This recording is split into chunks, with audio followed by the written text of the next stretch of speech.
All right, good afternoon, everybody. Welcome to your Valley News Now digital update. I'm Devin Fry, bringing you the latest that we're working on in the Valley News Live newsroom today and beyond. Obviously, a lot of our coverage lasting weeks for some topics, and we have a good example of that coming up in just a little bit. That's what we call a tease in the business, folks. But no, first things first, we're going to get down to weather, the big thing that's going to be affecting us throughout the night and into the morning in some parts of our viewing area. Get ready for that. Summer Schnellbach's going to have a little bit more on that in just a second. Blustery day across our area. Wind gusts topping 40 miles an hour. This is a look at the Dakota Magic Casino sky cam right now. The camera is a-moving over there. Temperatures falling through the afternoon. Meteorologist Summer Schnellbach going to join us now with the latest of the full forecast and what's ahead for the rest of the week. Take it away, Summer. I'm meteorologist Summer Schnellbach. It's been another cold day today. Temperatures have been in the teens, and we've actually seen temperatures falling all day long. Some of us started in the 20s. We were warm enough this morning in some parts of the valley, including here in the Southern Valley and southeastern North Dakota, for freezing rain and sleet, and that created a layer of ice in some areas. At least in my driveway, I had a layer of ice on top of the snow, so that was fun to walk across this morning. But now into tomorrow morning, it's going to be a cold one again tomorrow. Temperatures in the teens for highs, but then temperatures will be warming all throughout our Wednesday evening into Thursday morning. So we start off Thursday morning a little closer to 20 degrees here in Fargo and continue to warm into the 30s to near 40 degrees for both Thursday and Friday. As far as precipitation chances go, tomorrow, a system will be passing by to our south. Can't rule out an isolated flake or flurry in southeastern North Dakota and the Southern Valley, but most areas will be dry. That's followed by another clipper passing by to our north. So Thursday could bring some light snow showers to the Northern Valley and northwestern Minnesota. Overall, not going to amount to much. Friday, we'll bring an isolated chance, but the bigger story Friday is going to be the wind. We can see some gusts over 40 miles per hour. And where we have loftable snow, loose snow, that will lead to the risk of some blowing and drifting snow on Friday. So something that we're carefully watching. That's with a strong cold front on Friday. Now, temperatures are still going to be mild until late. Friday will be near 40, but then Saturday, highs in the single digits. So a huge dramatic temperature drop from Friday into the weekend. The weekend overall looks chilly, but next week, that first full week of March, looking better. Get your full forecast tonight on Valley News Live. I will. Thank you for that, Summer. Be sure to stay tuned here. Have your Valley News Live weather app handy. And of course, as these weather situations continue to develop, we're going to have you covered on every digital platform you could possibly imagine. Your smart TV, your phone, laptop, PC, perhaps a gaming system if you have the Valley News Live app on your Xbox. I don't think we have the capabilities to do that yet, so ignore that. But anyway, we have you covered. Download our apps. Make sure you have our smart TV apps as well. Wherever you watch it, we're going to have you covered. Now let's get into some of the headlines that we've been working on in the Valley News Live newsroom today. First one coming out of the Twin Cities, actually. Minnesota Governor Tim Walz pushing a sweeping new gun violence prevention package. This release came from his office this morning. Walz announced the proposal at the state capitol, joined by lawmakers, community advocates, and survivors of gun violence. The package includes a ban on what they call military-style assault rifles and high-capacity magazines, a safe storage requirement, and a mandate that gun owners report lost or stolen firearms. It could also close the so-called ghost gun loophole and create a new tax on firearms and ammunition, with that revenue going toward early intervention programs and school resources. That's all according to the release from the governor's office. Walz says that he hopes to work across party lines to pass the legislation. Speaking of Minnesota, a Moorhead brewery owner heading to Washington tonight. Senator Amy Klobuchar has invited Swing Barrel Brewing owner Sean Severson to President Trump's State of the Union address tonight. Klobuchar says Severson represents small business owners hit hard by tariff uncertainty. She heard from him at his brewery last week. Klobuchar says that she's also hearing concerns from Republicans, especially about overseas markets drying up. Reminder that State of the Union address is coming up tonight. It's of course going to be broadcast on all of our channels on the Valley News Live networks, whether it's KVOY or KXJB. You'll be able to watch it there. Timing-wise, it's always a question. It's supposed to start around 9. We'll see how long it's supposed to go. But yeah, be sure to stay tuned tonight to Valley News Live as we have you covered for the State of the Union address. Now let's look towards some more local headlines here. A Fargo man facing multiple felony charges after investigators say he shared child sex abuse material online and engaged in predatory conversations with minors. 27-year-old Isaac Gallant was charged Tuesday in Cass County District Court, 3 counts of possession of prohibited materials and 1 count of promoting a sexual performance by a minor. The investigation began in August after the social media platform Discord reported a cyber tip to the National Center for Missing and Exploited Children.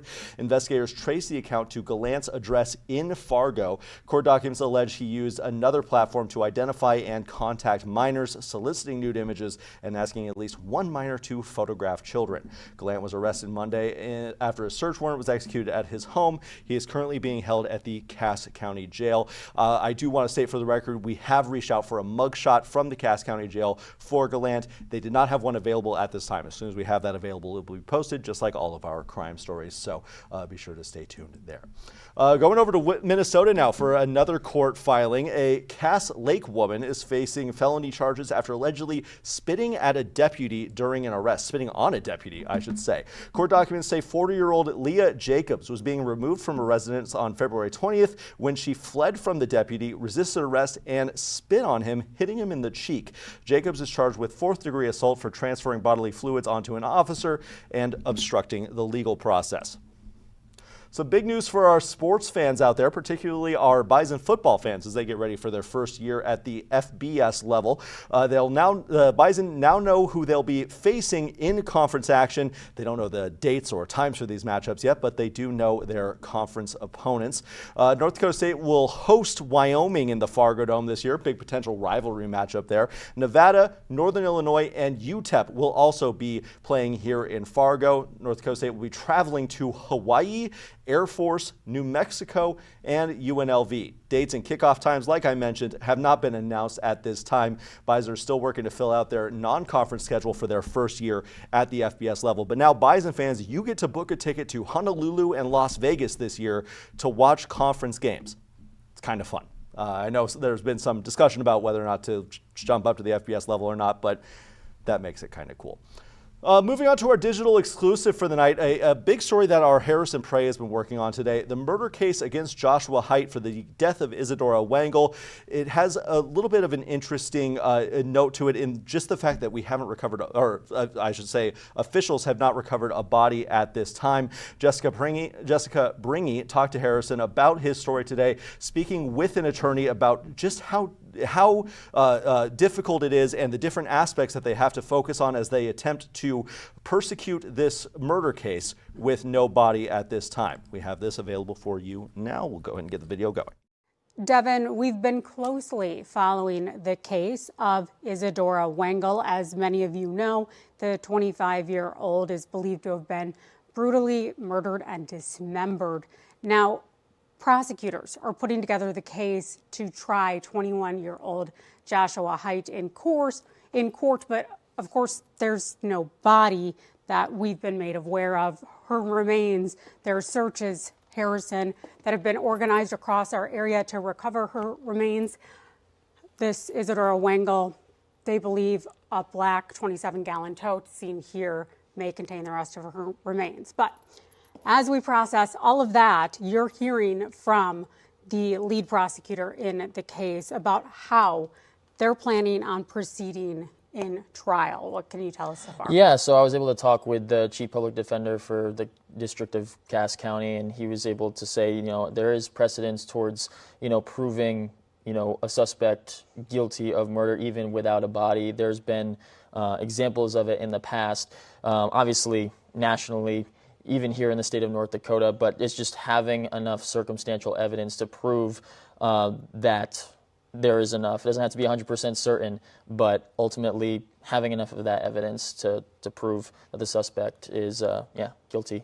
And we do know in this case, investigators have already recovered, police specifically saying there was that Sawzall blade, DNA evidence that had blood tissue muscle. So this isn't something where they suspect that Wengel is still alive. Right, and those examples right there would qualify as circumstantial evidence. The blade, the fact that they had a connection to each other, those types of things would qualify and go under that list. And we're just going to be digging in deeper, and we'll be able to dive into it throughout the rest of our shows. Okay, perfect. Thank you so much, Harrison. Devin, back to you. Thank you, Jessica and Harrison. We'll, of course, be watching for that story coming up tonight. Now, from one trial set to begin here to another trial that is now hitting its opening parts here, Bobby Fallett joins us from outside the Cass County Courthouse as he prepares for the start of the Leo Larta murder trial. After more than a year and a half, the murder trial for Leo Darto now underway at the Cass County Courthouse. Now, both sides are working right now to seat a jury in this case. Darto is facing charges of intentional murder and unlawful possession of a firearm. Prosecutors saying that Darto shot and killed 35-year-old Samson Blay at a Fargo apartment complex back in August of 2024. Now, once a jury is seated, opening statements are expected to follow. Thank you for that, Bobby. We did just receive word from Bobby a little bit ago that a jury has been selected in the Leo Darto murder trial. Now we wait, I believe they said around 3:30, so around the start of this program. That was when they were taking a break until. So Bobby's going to have us covered for the opening day of this trial. Be sure to stay tuned tonight here to Valley News Live. Now, we are about 9 minutes away from Valley News Live at 4. Duke Schindler getting ready to anchor that one for us. Be sure to stay tuned for that for those of you watching on our either your smart TVs, our news app, or on linear TV. But let's take a look at the road conditions that we're expecting to see tonight as you get ready to make your way out the door from work, coming back home, or wherever you may be going on the day. Good news for right now, things are mostly green. We did hear from Summer that some weather systems could be moving in for parts of our viewing area, but a lot of green across the board. There's some other colors that we'll talk about here in just a second. Looking at our home base here, the Fargo, Moorhead, West Fargo area, all green around here, all the way out to Valley City past Jamestown as well, all the way across the state. You'll love to see it. When you head north, that's where the fun stuff starts happening. Looking at the Devil's Lake Basin, some scattered ice around those areas, and then moving up towards the Langdon area, closer to the Canadian border. That's where you get some scattered snow drifts there. We're going to pull up the road maps for our Minnesota counties as well. We also like that one because it gives us a live look at some DOT and traffic cameras in the area. Let's take a look at that, pulling that up now. Pardon my sniffles, by the way. I sneezed on the broadcast yesterday, and now I'm just sniffling in everybody's ears, so apologies for that. Welcome to the live stream, folks. Let's pull this up now. Again, this is the Minnesota side of our viewing area here.